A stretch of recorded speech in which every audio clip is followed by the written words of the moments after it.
Hello folks, Reverend Crystal Cox here. You know, you really do control your own perception.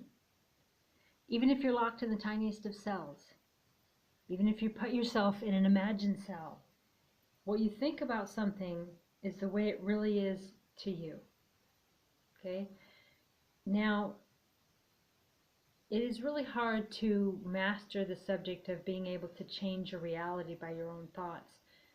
But it really is true that anything that happens in a given day, it happens or feels the way you think it does. Your thoughts create your emotions.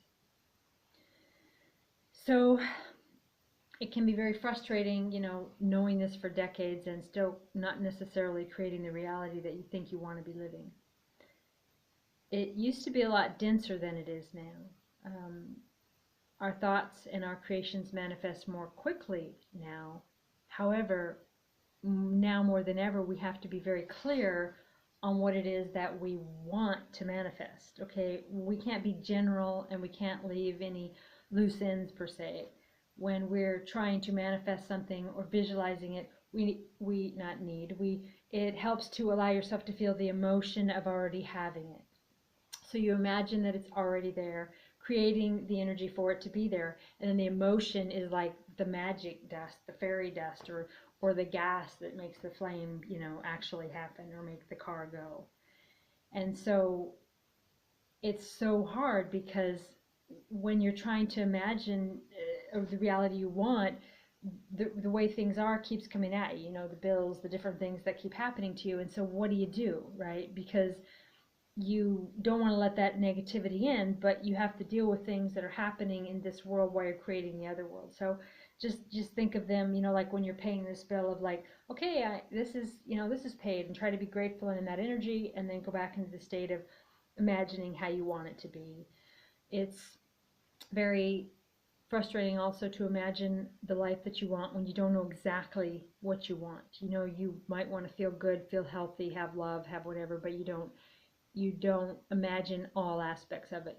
So get your notebook out, get your pen out, and start writing down what you imagine things to be. Start doing decrees and asking for spiritual help, and always remember that the angels, archangels, Pleiadians, Cryon, the Christ energy, Jesus, all of the energies out there that are not of the earth plane, they can't interfere. It's a free will zone. So you have to actually ask, and you have to ask specifically.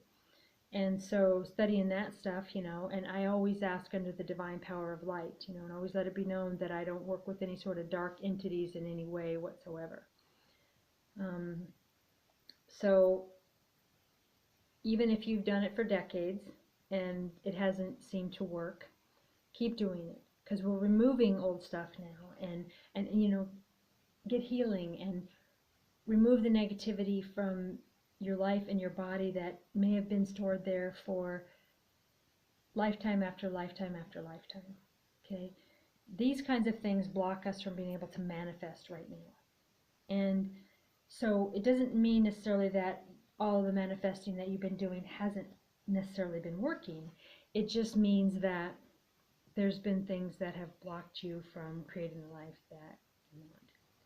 So continue manifesting the reality that you want. Continue imagining life the way you want it to be and not the way it is. Continue being kind to yourself in your own mind and loving yourself. Even if it seems like life isn't moving, nothing's happening, you're sitting in the same place, and same bills and the same people, and nothing's fun and nothing's exciting, it's just there. Keep imagining it the way you want it to be and creating a new reality. It's coming. God bless you.